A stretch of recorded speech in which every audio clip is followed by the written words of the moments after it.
말씀을 통하여서 오늘 우리에게 주시고자 하는 주의 음성을 듣기를 원합니다. 말라기의 이제 6번째 예언을 함께 살펴볼 텐데요. 그 말씀을 통해서 우리의 왜곡된 신앙은 무엇인지, 하나님과 어떠한 관계 속에 있는지 주님 오늘 묵상하는 이 아침이 되게 하여 주시옵소서. 감사합니다. 예수님 이름으로 기도드립니다. 아멘. 네, 오늘 저희가 함께 살펴볼 말씀은 말라기 3장 13절에서 18절까지 말씀입니다. 말라기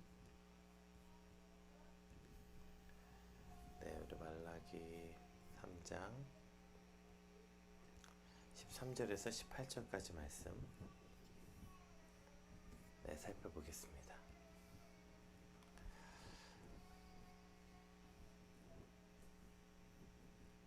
여호와가 이르노라, 너희가 완악한 말로 나를 대적하고도 이르기를 우리가 무슨 말로 주를 대적하였나이까 하는도다. 이는 너희가 말하기를 하나님을 섬기는 것이 헛되니 만군의 여호와 앞에서 그 명령을 지키며 슬프게 행하는 것이 무엇이 유익하리요. 지금 우리가 교만한 자가 복되다 하며 악을 행하는 자가 번성하며 하나님을 시험하는 자가 화를 면한다 하노라 함이라. 그때 여호와를 경외하는 자들이 피차에 말하매 여호와께서 그것을 분명히 들으시고 여호와를 경외하는 자와 그 이름을 존중히 여기는 자를 위하여 여호와 앞에 있는 기념책을 기록하셨느니라. 만군의 여호와가 이르노라, 나는 내가 정한 날에 그들을 나의 특별한 소유로 삼을 것이요 또 사람이 자기를 섬기는 아들을 아낌같이 내가 그들을 아끼리니 그때 너희가 돌아와서 의인과 악인을 분별하고 하나님을 섬기는 자와 섬기지 아니한 자를 분별하리라. 아멘. 오늘 본문은 그 6번째 예언에 관한 이야기입니다. 그래서 이제 마지막 예언이고 오늘부터 내일까지 한번 살펴볼 것 같고요. 그 이후에 이제 마지막 마무리하는 내용으로 말라기가 끝이 납니다. 특별히 이제 오늘 본문에 관해서 이제 우리가 오늘 좀 살펴봐야 되는 건 이제 관계성에 대해서 우리가 한번 본문을 살펴보려고 해요. 인간은 사회적 동물이다. 이런 말을 들어보셨죠? 중학교 때인가 이게 도덕 시간인지 사회 시간인지 배웠던 것 같아요. 이제 이게 아리스토텔레스가 한 말로 전해지고 있는데, 그러니까 인간은 사회적 동물이다라는 건 인간 스스로 어떤 한 개인으로서 존재하고 있어도 절대로 혼자 살 수 없다. 인간은 사회 안에서 수많은 관계를 형성하고 끊임없이 다른 사람과 상호작용을 하면서 그렇게 관계 맺고 어울림으로 자신의 존재를 확인한다. 이것이 인간은 사회적 동물이다. 즉 인간은 개인은 개인으로서 존재할 수 없고 사회 속에, 그러니까 다른 사람들의 관계 속에서 존재한다. 이것이 인간은 사회적 동물이다 라는 뜻이죠. 당연히 그러니까 오늘도 우리 역시 참 많은 관계를 유지하고 그 관계 속에서 살아가고 있어요. 근데 우리가 맺는 관계의 대부분은 그 어떠한 대가를 주고받는 관계로서 존재한다는 것이죠. 사실은 그냥 맺는 관계는 거의 존재하지 않는 것 같아요. 어떠한 것들을 서로 끊임없이 요구하고 받으면서 관계가 유지되고요. 그러한 대가가 없는 관계를 우리는 거의 경험해 본 적이 없어요. 심지어 가족 간에서도 부모 자식 간에서도 점점 이러한 대가의 관계로 변해가는, 물론 이제 가족 부모 자식 간은 무슨 대가가 있냐, 가족 간에 그런 게 있냐라고 말하지만 어느 순간부터는 이 대가로서의 관계가 당연하게 여겨지면서 이제 가족 간에서도 부모 자식 간에서도 이러한 왜곡된 관계, 그러니까 뭔가 대가가 있어야만 관계가 유지되고 그것이 이제 대가로 의미를 갖는 그런 관계가 되고 있는 거죠. 잘 아는 것처럼 이제 드라마에 많이 등장하고, 사실 드라마뿐 아니라 이렇게 좀 한 다리만 건너도 주변에 이런 얘기를 자주 듣게 돼요. 그러니까 부모님 유산 받으려고 서로 막 부모님한테 잘하는 척 했다가 또 그 유산이 자기 마음대로 이제 안 돌아오면 또 그것 때문에 틀어지고 다시 부모님 안 보고 화내고, 또 다른 형제보다 조금 더 그 유산 받으려고 길을 쓰다가 서로 싸우고 이런 관계예요. 어렵지 않게 볼 수 있잖아요. 그러니까 이러한 심지어 가족 간의 관계, 부모와의 관계도 이러한 대가 앞에 이렇게 어떤 무너지고 깨어지는 관계들을 보게 되는 거죠. 그리고 이런 대가 없이 하는 만남, 이런 대가가 없는 관계를 쓸데없다고 느끼거나 시간 낭비라고 생각하기도 해요. 문제는 늘 이러한 대가를 치르고 뭔가 주고받는 관계로만 살아간다는 게 얼마나 피곤하고 힘들겠냐는 거예요. 모든 만남과 관계에서 이러한 비용을 계산하고 그 사람을 만났을 때 내가 얻어지는 이득과 그 만남을 위해서 내가 치러야 하는 비용을 계산하면서 뭐 그 만남이 의미가 있나, 내가 손해인가 이득이 되는 관계인가, 이런 것들을 늘 계산하고 그렇게 살아가는 방식이 과연 행복한 삶이겠냐는 거죠. 뭐 그게 누군 행복하다고 말할 수도 있겠지만 확실한 건 이런 거죠. 하나님과 우리의 관계는 이러한 관계는 아니라는 거예요. 하나님과 우리가 맺고 있는 관계는 이러한 대가를 주고받는 관계는 확실히 아니라는 것. 하나님이 그러고자 인간을 만들지 않으셨다는 것. 이것은 확실하죠. 우리 13절과 14절 한번 같이 읽어보겠습니다. 네. 여호와가 이르노라 너희가 완악한 말로 나를 대적하고도 이르기를 우리가 무슨 말로 주를 대적하였나이까 하는도다. 이는 너희가 말하기를 하나님을 섬기는 것이 헛되니 만군의 여호와 앞에서 그 명령을 지키며 슬프게 행하는 것이 무엇이 유익하리요? 네, 이렇게 말하고 있어요. 그러니까 이는 이 백성들이 이제 계속해서 살펴봤던 것처럼 오늘도 또 이러한 태도로 하나님께 나와요. 자신들이 뭘 잘못했는지도 모른 채 전혀 자신들의 잘못을 인정하거나 문제의식 자체 없이 우리가 뭘 어쨌는데요? 우리가 뭘 잘못했는데요? 예, 이러한 태도로 오늘도 하나님 앞에 나옵니다. 말라기에서 지금 계속해서 지금 이 백성들의 태도죠. 자신이 뭘 잘못했는지 모른다. 어떠한 죄에 대해서 그런 것에 대해서 수많은 선지자를 통해서 심지어 하나님이 직접 말씀하셨는데도 전혀 인정하지 않는 이러한 태도. 근데 뭐 이런 태도에 관해서는 앞서 여러 번 말씀드렸으니까 오늘 이제 넘어갑시다. 자, 그럼 이들이 하나님을 대적한 말이 뭐였어요? 하나님을 섬기는 게 헛되다는 거예요. 여호와 앞에서 명령을 지키며 슬프게 행한 것이 유익이 없기 때문에 하나님을 섬기는 게 헛되다 이렇게 말하는 거예요.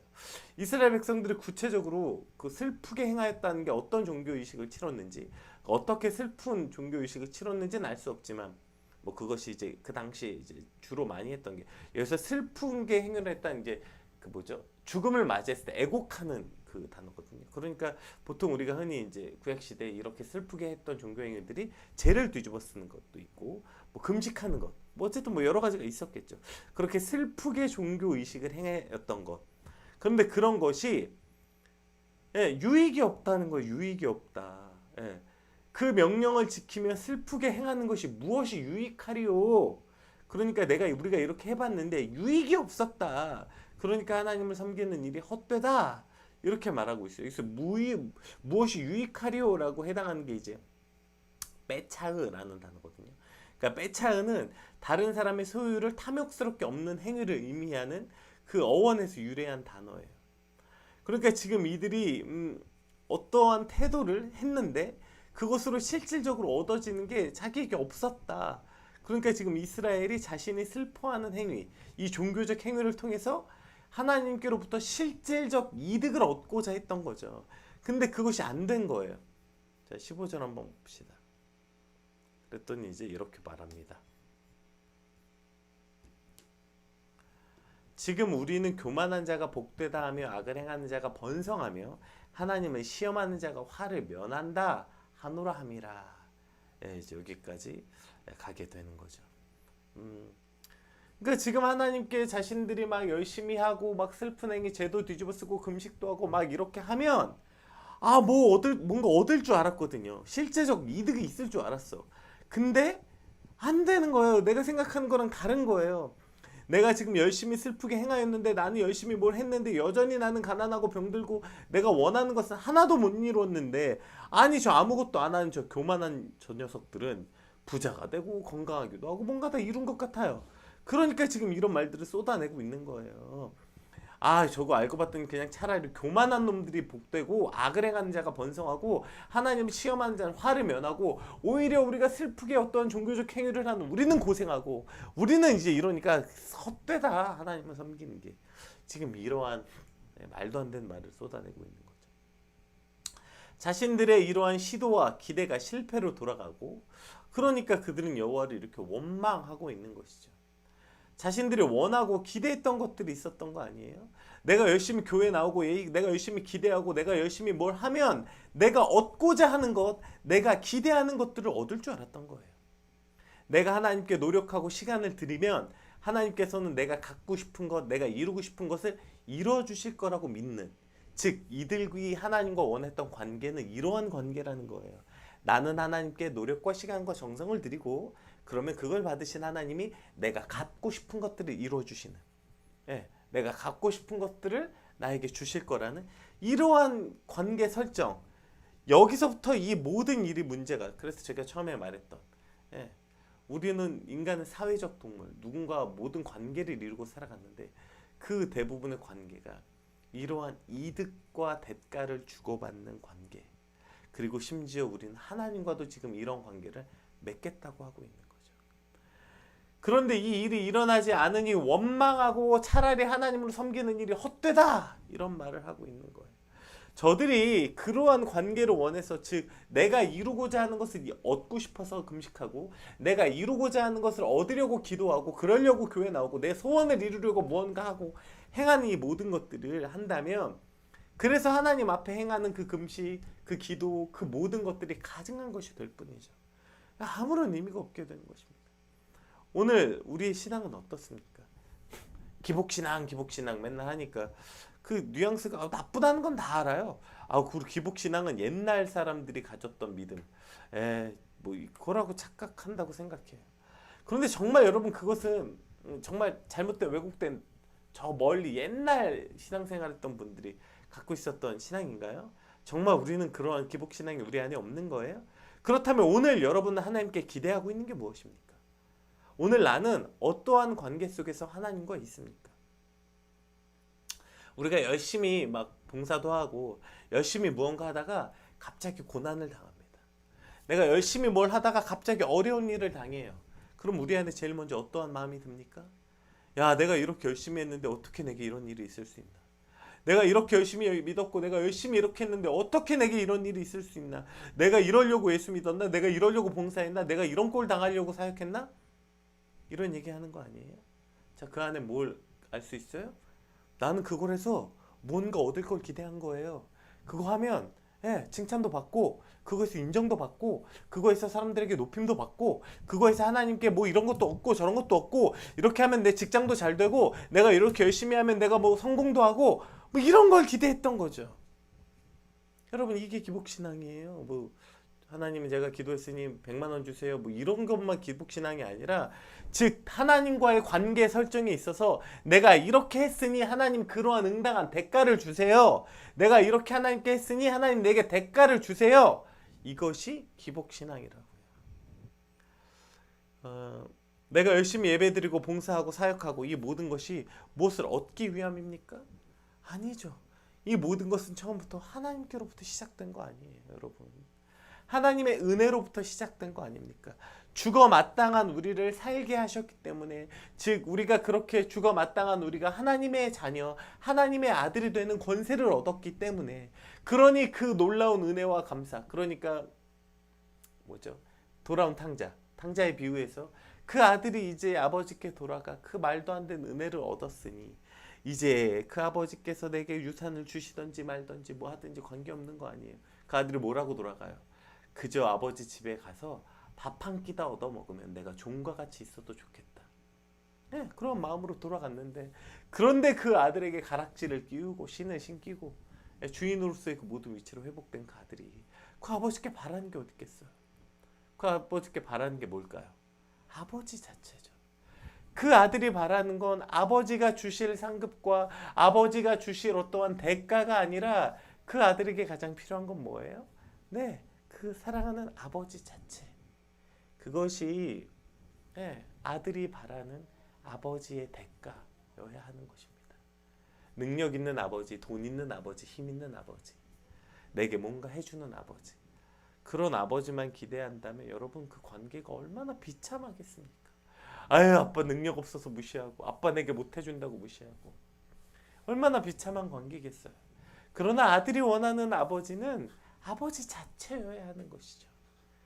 아버지가 내게 뭘 해주시든지 안 해주시든지 그냥 아버지가 있는 것만으로 기쁨이 차고 넘치고, 아버지가 있는 것만으로 내 삶의 모든 것이 가득한, 그것이 바로 하나님과 우리의 온전한 관계 설정이라는 것입니다. 오늘 그리고 16절 18절에는 이와 같은 관계가 등장합니다. 우리 13절에서 15절까지는 이러한 잘못된 왜곡된 관계가 설정되어 있다면, 자, 그때에 같은 때에 또 다른 무리가 등장합니다. 그때 여호와를 경외하는 자를 비참하라매 여호와께서 그것을 분명히 들으시고 여호와를 경외하는 자와 그 이름을 존중히 여기는 자를 위하여 여호와 앞에 있는 기념책에 기록하셨느니라. 자, 여기서 여호와를 경외하는 자가 뭐라고 말했는지 안 나와요, 정확하게. 근데 뉘앙스에서 보이시죠? 그들은 일단 여호와를 경외했고 하나님의 이름을 존중히 여기는 자였대요. 네. 그러니까 이것이 그들이 정확하게 그러니까 저들은 어떤 원망을 했는지 정확하게 나와 있는데 얘들은 어떤 원망인지 안 나와 있어. 자, 동시에 이런 자들이 존재하는데, 만군의 여호와가 이르노라, 나는 내가 정한 날에 그들을 나의 특별한 소유로 삼을 것이요 또 사람이 자기를 섬기는 아들을 아낌같이 내가 그들을 아끼리니 그때 너희가 돌아와서 의인과 악의를 분별하고 하나님을 섬기는 자와 섬기지 아니한 자를 분별하리라. 여기서 하나님이 원하시는 관계 설정이 나오죠. 네. 그들을 나의 특별한 소유로 삼을 것이고 사람이 자기를 섬기는 아들을 아낌같이 내가 그들을 아끼겠다. 네. 이것이 하나님이 원하시는 관계 아니겠습니까? 오늘 우리가 하나님과 맺어야 하는 관계가 바로 이러한 관계 아니에요. 어떠한 대가를 주고받는 관계가 아니라 그냥 죽을 수밖에 없는 나를 살려주셨던 그 하나님의 사랑과 은혜가 세상 그 어떤 것보다 가장 값지고 귀한 것. 그래서 하나님과 섬기는, 오늘 그래서 제가 이 아들과 아버지의 관계에 대해서 설정한 거예요. 제가 아까 위에 말했듯이 심지어 요즘에는 가족 간에도 유산 주지 않는 부모는 능력 없고. 근데 여러분 주변을 한번 살펴보세요. 그 자식이 원하는 거 다 들어준 부모들 있잖아요. 뭐 내가 너 모자란 게 뭐 있게 키웠냐, 너 원하는 거 다 해주고 내가 다 해줬는데, 그렇게 부모가 능력 있고 뭐 해서 관계 자녀들에게 모든 걸 다 베풀어주면 좋은 관계가 되던가요? 실제 그렇던가요? 또 반대로 그럼 부모가 능력 없고 가난해서 자식이 원하는 거 다 못 해주면 그럼 그 모든 관계가 깨어지고 나쁜 관계가 되던가요? 아니요, 전혀 그렇지 않다고요. 오히려 부모니까 원하는 거 다 해준 그 자식들은 부모가 해준 것에 대한 감사를 당연히 알지 못할 확률이 훨씬 더 높습니다. 그리고 부모님이 실질적인 어떠한 눈에 보이는 물질적 대가를 치르지 않았던 자녀들이, 물론 다 그런 건 아니지만 어느 순간 들어서 철이 들면 우리 부모님이 물질적인 것이 아니라 내게 주셨던 그 진짜 참 가치, 사랑, 이런 거, 왜냐면 눈에 보이는 게 없으니까 오히려 본질을 볼 수 있게 되는 것 같아요. 내게 베풀어 두셨던 그 헌신과 사랑, 그것을 오히려 훨씬 더 잘 볼 수 있게 돼서 진짜를 발견하게 되는 거 아닙니까? 오늘 하나님과 우리의 관계 설정도 그렇다고요. 우리가 맨날 하나님께 나와서 하나님 이거 주세요, 저거 주세요, 하나님 이거 줄 줄 알았는데 왜 안 줬어요, 원망하고 불평하고 떠나고, 이 관계를 뛰어넘지 못하면 본질을 못 보는 거예요. 하나님이 우리에게 진짜 주고 싶은 건 우리가 원하는 뭐 성공, 좋은 직장, 돈 많이 벌고 이런 게 아니지 않습니까? 하나님이 우리에게 진짜 주고자 하는 게 무엇입니까? 진짜 하나님 그 자체, 하나님이 가지고 계시는 하나님의 그 놀라운 사랑과 은혜와 그 어떤 정의와 공의와 그 하나님의 화평과 이 평안함과 세상에 절대 줄 수 없는 그 어떠한 것들, 즉 하나님의 본성, 하나님의 본질로부터 오는 그 진짜인 것들, 그것을 우리가 받고 누리며 살아가는 것, 이것이 하나님이 오늘 우리에게 주시고 싶은 것인데, 우리는 그 눈에 보이는 형식 때문에 그 본질을 늘 놓치고 그것을 얻지 못하고 돌아가는, 참으로 어리석은 그런 신앙생활을 하고 있는 것은 아닙니까? 그래서 오늘 하나님 우리와 이렇게 온전한 관계를 맺고 싶다는 거예요. 나는 내가 정한 날에 그들을 나의 특별한 소유를 삼을 것이요 또 사람이 자기를 섬기는 아들을 아낌같이 내가 그들을 아낄 것이다.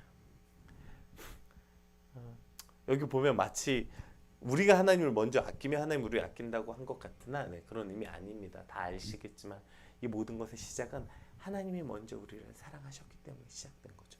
우리가 아직 죄인 되었을 때에 이미 하나님께서 그 아들을 보내심으로 우리를 사랑하는 것을 확실히 증거를 보여주셨다. 그러니까 그 확증을 가진 우리가 그 은혜를 받았기 때문에 우리도 하나님을 그렇게 사랑할 수밖에 없는 거 아닙니까? 그것이 내 기대와 소망과 다르더라도, 나의 만족과 유익과 다르더라도 무슨 상관이에요? 내 아버지가 계시는데. 아빠가 장난감 안 사주면 어때? 아빠가 있는데. 아니 근데 아빠가 아무리 자동차 사주면 뭐해? 아빠가 없는데. 아빠 없이 그 장난감만 좋다고 놀고 있는 아들이나 그것만 바라는 아버지나, 여러분 이게 온전한 관계겠냐고요. 장난감 없어도 아빠랑 노는 게 가장 좋아야죠. 이것이 오늘 우리가 하나님과 관계 맺는 온전한 관계 설정이어야 합니다. 오늘 특별히 한 절만 더 보길 원하는 것은요. 우리 16절 다시 한번 볼게요. 앞에만.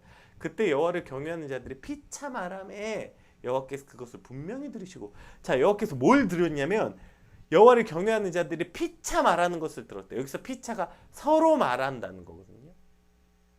혼자가 아니에요. 그러니까 지금 여호와께서 뭘 들었냐면 내가 하나님을 경외한다고 혼자 말하는 걸 들은 게 아니라 여호와를 경외하는 자들이 아마 뭐 우리가 예상컨대 다수는 아니었겠죠. 아주 소수의 인원이었겠죠. 그들이 서로 피차 말한 거예요. 뭘 말한 거예요? 여호와를 경외하는 것을 말했다고요. 그리고 여호와께서는 그것을 들으시고 그들을 그 이름을 존중히 여기는 자를 위해서 그 여호와의 앞에 있는 기념책에 기록하셨대요. 이렇게 아주 중요한 것을 우리가 발견하는 거 아니에요. 여러분, 오늘 우리가 피차 무엇을 말하고 있습니까? 오늘 우리는 피차 어떤 것을 말하고 있어요? 오늘 우리의 입술은 피차 서로 뭘 말하고 있습니까? 요즘에 뭐가 어떻다, 뭐 기름값이 오르고, 뭐 땅값이 어떻게 되고, 뭐 주식이 어떻고, 코인이 어떻고, 피차 우리는 어떤 말을 하고 있는 걸까요? 그러한 모든 말 속에서 우리가 그 원망과 온전한 관계를 맺지 않는 건 서로 피차 말하는 어떠한 누군가와 그렇게 하나님이 행하신 일들을 말하고 하나님을 경외하고 하나님의 놀라운 은혜들을 말하게 될 때 그것을 하나님께서 들으신다고요. 그리고 그것을 들으신 하나님이 기뻐하신다는 것을 우리는 알 수 있습니다. 오늘 특별히 우리 같이 기도하는 건 하나님 오늘 피차 서로 주님 나는 어떠한 말을 하는 사람입니까? 어떠한 말을 함으로 오늘 우리가 살아갈 수 있겠습니까? 우리가 피차 온전한 것들을 말할 수 있는 믿음을 주시옵소서. 그렇게 누군가하고 말하게 될 때 정말 하나님을 사랑하는 것, 하나님을 기뻐하는 것, 그렇게 정말 하나님을 경외하고 저렇게 헛되다 쓸데없다 내가 신앙생활 했는데 뭐 했는데 어떤다 이런 불평 불만이나 쏟아내는 어리석음이 아니라 정말 그렇게 피차 서로 선한 것들을 말할 수 있는 주님 그러한 존재가 되게 하여 주시옵소서. 나의 입술이 그렇게 서로 피차 서로 선한 말을 하는 자, 그러한 자로 살게 하여 주시옵소서. 이것이 오늘 나의 입술의 고백, 이것이 우리의 고백이 되시기 주님의 이름으로 축복합니다. 우리 같이 받은 말씀 놓고 함께 기도합시다. 하나님, 나는 하나님과 어떠한 관계를 기대합니까? 무슨 대가를 받기를 원합니까? 하나님과 온전한 관계를 맺게 하시고 온전한 관계 속에서 피차 하나님을 경외하는 말을 하는 자가 되게 하여 주시옵소서. 참담한 말, 불평불만을 쏟아내는 말, 그리고 그런 말을 하는 게 또 우리가 하나님과 온전한 관계를 맺는 것을 방해하는 것 같습니다. 그렇게 서로 하나님이 행하신 놀라운 일들을 말하고 뭐 어렵고 힘들고 내 기대가 소망이 무너지는 것 말고 소망을 말하고 하나님이 행하신 것을 말하는, 하나님을 경외하는 것을 말하는 자, 그렇게 서로 하나님이 행하신 일들을 말할 수 있는 자, 그것이 오늘 나의 입술의 고백이 되게 하여 주시옵소서. 우리 같이 받은 말씀 놓고 함께 기도하겠습니다. 기도합시다.